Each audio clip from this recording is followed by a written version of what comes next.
اس کے علاوہ میں حالات حاضرہ کے حوالے سے چند باتیں عرض کرنا چاہوں گا۔ سب سے پہلے تو میں حکومت وقت سے اور صاحبان اقتدار سے یہ کہنا چاہتا ہوں کہ ان دینی مدارس و جامعات اور ان علماء کو اپنا حریف نہ سمجھیں، ان کو آپ اپنا حلیف سمجھیں۔ اور میں یہ بھی پیغام دینا چاہتا ہوں کہ الحمدللہ ہمیں کوئی حب الوطنی نہ سکھائے، ہم اللہ کے فضل و کرم سے ببانگ دہل یہ کہنا چاہتے ہیں کہ ہم سے زیادہ کوئی محب وطن نہیں ہو سکتا۔ نعرہ تکبیر، نعرہ رسالت، نعرہ رسالت، تاجدار ختم نبوت۔ جب چمن کو لہو کی ضرورت پڑی، سب سے پہلے ہی گردن ہماری کٹی، پھر بھی کہتے ہیں مجھ سے یہ اہل چمن، یہ چمن ہے ہمارا تمہارا نہیں۔ اس لیے یہ وطن، یہ دیش، اس کی سرزمین، اس کی مٹی ہماری ہے، اور انشاءاللہ تعالی ہم اس کے وفادار رہیں گے۔ دوسرا پیغام میں یہ دینا چاہتا ہوں کہ ریاست کے مفادات کو، ملک کے مفادات کو، عوام کے مفادات کو ہم الحمدللہ بہتر سمجھتے ہیں، لہذا میں گارنٹی کے ساتھ کہنا چاہتا ہوں، پوری ذمہ داری کے ساتھ کہنا چاہتا ہوں کہ اہل سنت و جماعت کے دینی مدارس و جامعات میں نہ ریاست کے مفاد کے خلاف، نہ ملک کے مفاد کے خلاف، نہ قوم کے مفاد کے خلاف کوئی بات کبھی ہوئی ہے، اور انشاءاللہ تعالی نہ کبھی ہوگی۔ اسی طرح میں پہلے بھی کہا تھا کہ جن پہاڑوں میں آج آپ کو دہشت گردی کا سامنا ہے، انہی سے ہم اللہ کے بندوں کو اتار کر لاتے ہیں، انہیں حب الوطنی سکھاتے ہیں، انہیں محبت پاکستان سکھاتے ہیں، انہیں محبت دین سکھاتے ہیں، اور ان سے پاکستان زندہ باد اور پاک فوج زندہ باد کے نعرے لگواتے ہیں۔ اس لیے ہمارے اداروں کے کردار کو اور ہمارے اداروں کی خدمات کو مثبت انداز میں دیکھا جائے اور سمجھا جائے۔ میں یہ بھی کہنا چاہتا ہوں کہ پچھلے دنوں جن حالات سے ہمیں گزرنا پڑا، سب سے پہلے تو یہ ہے کہ ہم نے بروقت اپنے دوستوں کو خبردار کیا تھا کہ یہ دیوار پہ لکھا ہوا ہے کہ کس طرح کے حالات سامنے آنے والے ہیں، آپ ریڈ لائن کراس نہ کریں اور آپ اس کو کال آف کر دیں، موقوف کر دیں، لیکن صاحب البیت ادریٰ بما فی، گھر والا اپنے معاملات کو بہتر جانتا ہے۔ ہمیں نہیں معلوم کہ ان کی مصلحت کیا تھی، لیکن جو ہوا اللہ کی تقدیر تھی اور ہو گیا، کاش کہ ایسا کبھی نہ ہوتا۔ ہماری ہمیشہ سے تمنا تھی۔ اس کے بعد جو حالات پیش آئے کہ اہل سنت و جماعت کی مساجد اور مدارس کو لاک کرنے اور کنٹرول میں لینے کی بات ہوئی، 300-350 مدارس و مساجد کا مسئلہ تھا، تو ہم نے حکومت پنجاب کے ساتھ، پنجاب کی وزیر اعلیٰ کے ساتھ باقاعدہ میٹنگ کی، اور آخر کار وہ اس بات پر تیار ہو گئے کہ ہم اہل سنت کی تمام ان مدارس و مساجد کو جو حکومت نے کنٹرول میں لیے ہیں یا سیل کیے ہیں، نے مجھے کہا کہ ہم آپ کی گارنٹی پر آپ کو دیں گے۔ میں نے کہا ہم اپنی گارنٹی پر لیں گے، لہذا ہم نے لیے، اور جن جن کے ادارے تھے وہ ادارے ہم نے ان کی تحویل میں دے دیے، اور وہ جو فٹ پاتھ پر آ گئے تھے الحمدللہ واپس اپنے اپنے اداروں میں باوقار انداز میں دین کی خدمات انجام دے رہے ہیں۔ 1-2% مسائل باقی ہیں، انشاءاللہ تعالی انہیں بھی پرامن انداز میں حل کر لیا جائے گا۔ انشاءاللہ انشاءاللہ۔ اس کے علاوہ میں نے اہل اقتدار کو پہلے بھی پیغام دیا تھا کہ اس طرح کے ایکشن نہ کریں کہ تاثر یہ پیدا ہو کہ اہل سنت و جماعت کے خلاف کریک ڈاؤن کیا جا رہا ہے۔ اس لیے ہم نے ابھی 2 دن پہلے بھی ان سے مکالمہ کیا، آئندہ بھی کریں گے، اور جو چیزیں ہیں جو ہمارے لوگ اریسٹ ہیں کیس ٹو کیس دیکھا جائے گا، جو بے قصور ہیں اور بلا وجہ جن کو کے خلاف کو اریسٹ کر لیا گیا ان کے مسائل کو بھی حل کرنے کی حتی الامکان کوشش کریں گے۔ ماشاءاللہ۔ ہمارے پاس حکومت کا اقتدار نہیں ہے، اختیار نہیں ہے، ہمارا کام یہ ہے کہ پوری دیانت کے ساتھ اس کے لیے کوشش کرنا، اور ہم ان کو بتاتے ہیں کہ الحمدللہ پورے اہل سنت و جماعت ہمارے ساتھ ہیں، اور ہم اس ملک میں امن چاہتے ہیں، سلامتی چاہتے ہیں، فساد نہیں چاہتے، اور ہم نے اپنے ساتھیوں سے بھی کہا تھا کہ بند گلی میں ہر بار مت جاؤ، اور ہم حکومت سے بھی کہتے ہیں کہ کسی کو بند گلی میں جبرن مت لے جاؤ۔ یہ ان مسائل کو پرامن طریقے سے حل کرو، اور ہم بھی نہ فساد چاہتے ہیں، نہ دہشت چاہتے ہیں، نہ حکومت کے ساتھ بلا وجہ ٹکراؤ چاہتے ہیں، اور ہمیں بھی پتہ ہے کہ ہماری مشرقی سرحد پر بھی مغربی سرحد پر بھی ملک کے اندر بھی حکومت کو، ریاست کو، مملکت کو مسائل درپیش ہیں، دہشت گردی ہے، فتنۃ الخوارج جن کا نام دیا گیا ہے یا فتنۃ الہند نام دیا گیا ہے، تو لہذا ان فتنوں کا مقابلہ کرنے کے لیے ہماری مسلح افواج اور سلامتی کے اداروں کے جو بہادر نوجوان اور افسران قربانیاں دے رہے ہیں، ہم ان کی شہادتوں کو سلام کرتے ہیں، اور ہم ان کی قربانیوں کو قدر اور تحسین کی نگاہ سے دیکھتے ہیں۔ آپ نے پورا مشرق وسطی دیکھا کیا حال ہو گیا، وینزویلا کا دیکھا کیا حال ہو گیا، لہذا ہم بھی چاہتے ہیں کہ ایک غیور قوم اور غیور ملک کی طرح ملک کے تحفظ کے لیے ایک غیور اور جذبہ جہاد اور قوت ایمانی سے فیضیاب افواج چاہیے، ہمیں بھی اسباب چاہیے، اور ان مقاصد کے لیے ہم اپنی مسلح افواج کے قدم بقدم اور شانہ بشانہ کھڑے ہیں، اور ہم ہر نماز میں دعا کرتے ہیں کہ یا اللہ ہمارے مشرق میں، مغرب میں، سرحدوں سے باہر، سرحدوں کے اندر جو دشمن ہمارے ملک کو اور قوم کو نقصان پہنچانے کے لیے چالیں چل رہے ہیں، ان کی چالوں میں ان کی ناکامی کے اسباب مقدر فرما، اور انشاءاللہ تعالی ہم اپنی بساط کے مطابق ملک کے حالات کو نارمل لانے کی کوشش کریں گے۔ آپ حضرات دعائیں بھی کریں، پرامن بھی رہیں اور پرعزم بھی رہیں۔ قوموں پر، ملتوں پر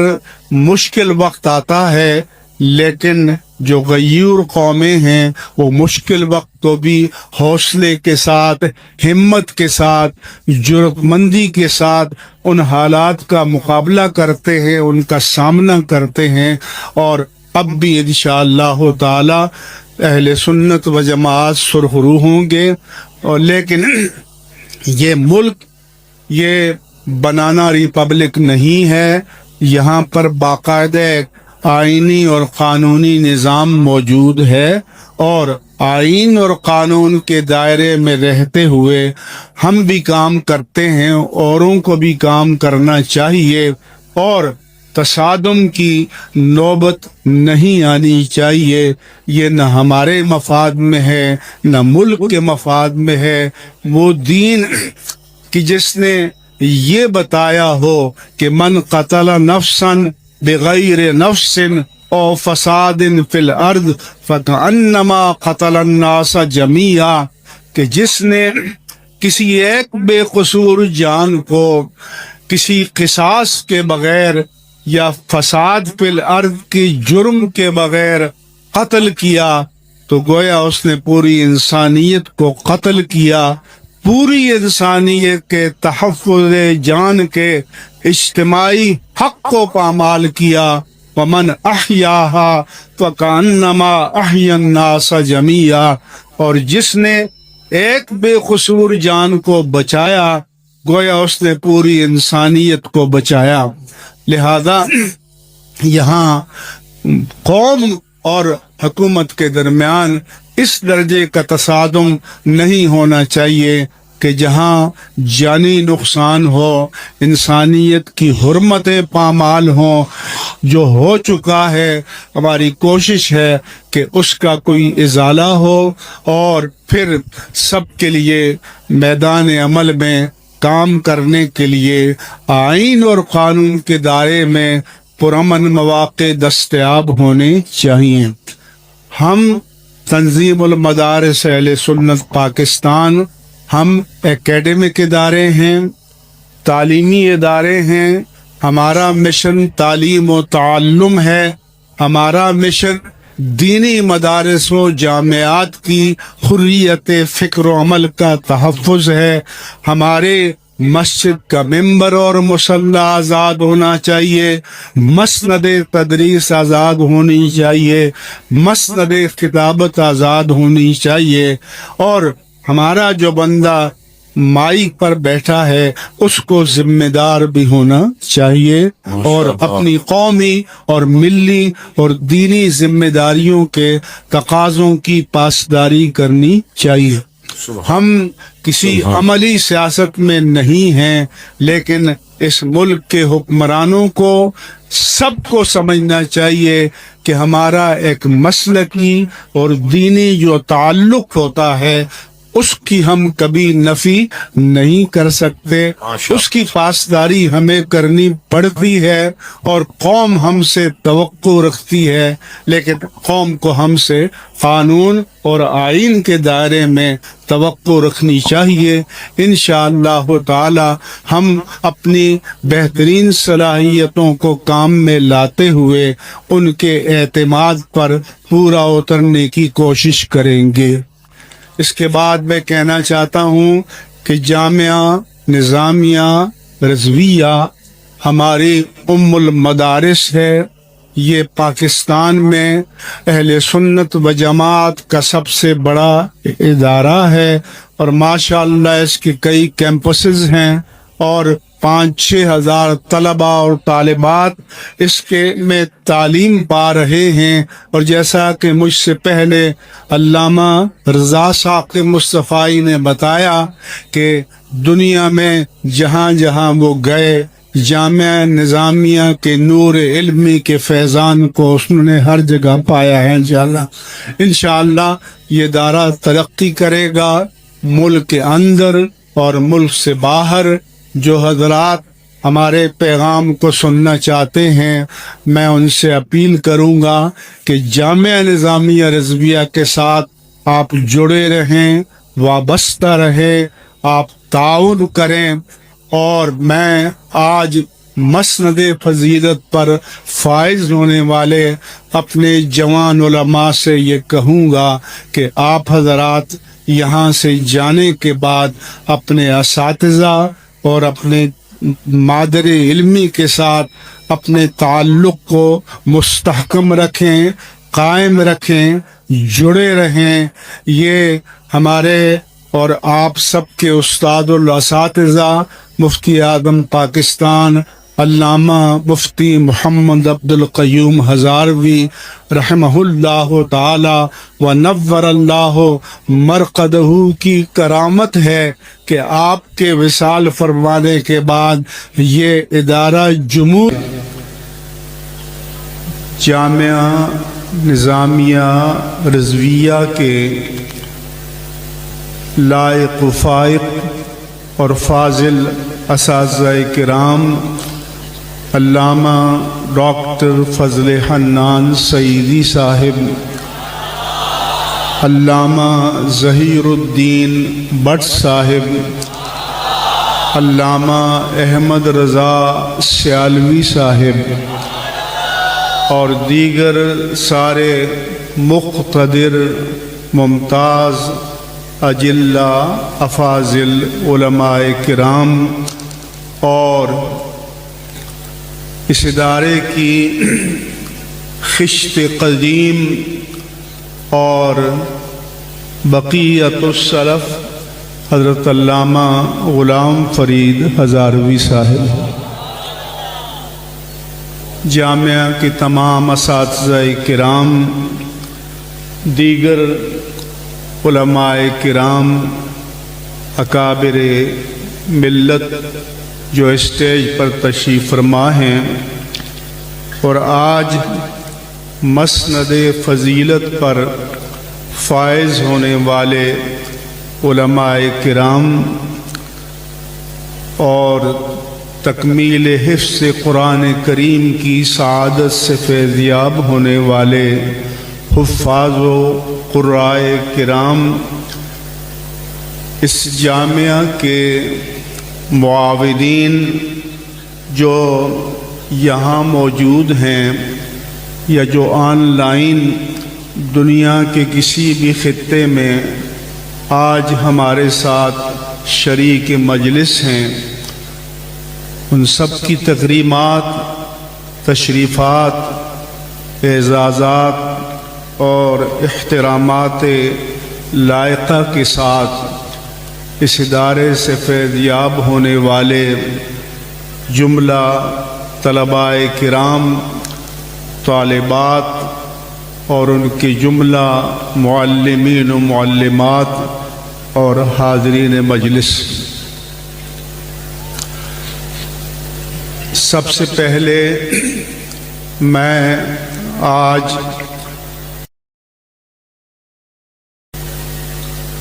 مسند فضیلت پر فائز ہونے والے اپنے علماء اور رفقاء اور اصحاب کی خدمت میں چند گزارشات پیش کروں گا۔ یہ دین، یہ علم، یہ فیض جو آپ نے حاصل کیا ہے، اس کا اولین مقصد تو تہذیب نفس ہے۔ شہادت کو بلند کیا اور نیچے لائے اور فرمایا کہ اللہم اشہد، اللہم اشہد، اللہم اشہد، اے اللہ تو گواہ رہنا، تیرے یہ بندے اس زمین پر گواہی دے رہے ہیں کہ میں نے فریضہ ابلاغ حق و رسالت کو بکمال و تمام ادا کر دیا ہے۔ پھر پچھلی امتوں میں انبیاء کرام کے وصال فرمانے کے بعد جب وقت گزرنے کے ساتھ ساتھ تعلیمات مٹ جاتی تھیں، مسخ کر دی جاتی تھیں، تو احیاء کے لیے، تجدید کے لیے انبیاء کرام آیا کرتے تھے، مگر ہمارے آقا و مولا صلی اللہ علیہ وسلم اللہ تبارک و تعالیٰ کے آخری نبی اور رسول بن کر آئے، تو پچھلی امتوں میں جو فریضہ انبیاء کرام کا تھا وہ آپ نے اپنی امت کے علماء کو تفویض کیا اور فرمایا کہ فَلْيُبَلِّغِ الشَّاهِدُ الْغَائِبَ۔ آج جو یہاں میدان عرفات میں موجود ہیں وہ میرا یہ پیغام حق ان تک پہنچا دیں جو آج یہاں پر موجود نہیں ہیں۔ فرب مبلغ اوعى من سامع، کہ بعض اوقات ایسا ہوتا ہے کہ جس تک بالواسطہ پیغام پہنچایا جاتا ہے وہ ڈائریکٹ اور براہ راست سننے والے سے بھی زیادہ اس امانت کی حفاظت کرتا ہے۔ اور آپ نے فرمایا کہ بلغوا عنی ولو آیا، اگر تمہارے پاس ایک آیت باری تعالیٰ بھی مجھ سے امانتاً پہنچی ہے تو اس امانت کو آگے والوں تک پہنچا دو۔ لہذا آپ کا فریضہ ابلاغ دین ہے، تعلیم دین ہے، فروغ دین ہے، جس کے لیے آپ نے اپنے آپ کو وقف کیا ہے۔ اس لیے آج چونکہ سوشل میڈیا کا زمانہ ہے، آپ کے منہ سے جو بات نکلتی ہے وہ کہتے ہیں پبلک پراپرٹی ہو جاتی ہے، پھر اس بات کو آپ لینا چاہیں واپس تو پھر واپس نہیں لے سکتے، کوئی تدبیر اس کے لیے نہیں ہے۔ اس لیے پہلی بات تو یہ ہے کہ ناپ کر، تول کر، سوچ کر بات کہنی چاہیے اور پہنچانی چاہیے۔ شب معراج کو رسول اللہ صلی اللہ علیہ وآلہ وسلم نے جو مشاہدات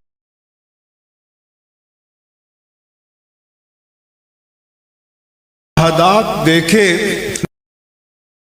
داخل نہیں ہو پاتا، اسی طرح سے جو بات منہ سے نکل جائے تو وہ جو نقصان پہنچاتی ہے اس کو اگر کوئی واپس لینا چاہے تو وہ واپس نہیں لے سکتا۔ اس لیے ہمیں جو بھی بات کرنی ہے، بیان کرنی ہے، سوچ سمجھ کر کرنی چاہیے۔ اللہ تعالیٰ نے فرمایا وَقُولُوا لِلنَّاسِ حُسْنًا، لوگوں کے ساتھ بات کرو تو اچھے انداز سے کرو۔ اللہ تعالیٰ نے فرمایا کہ ادعو الی سبیل ربک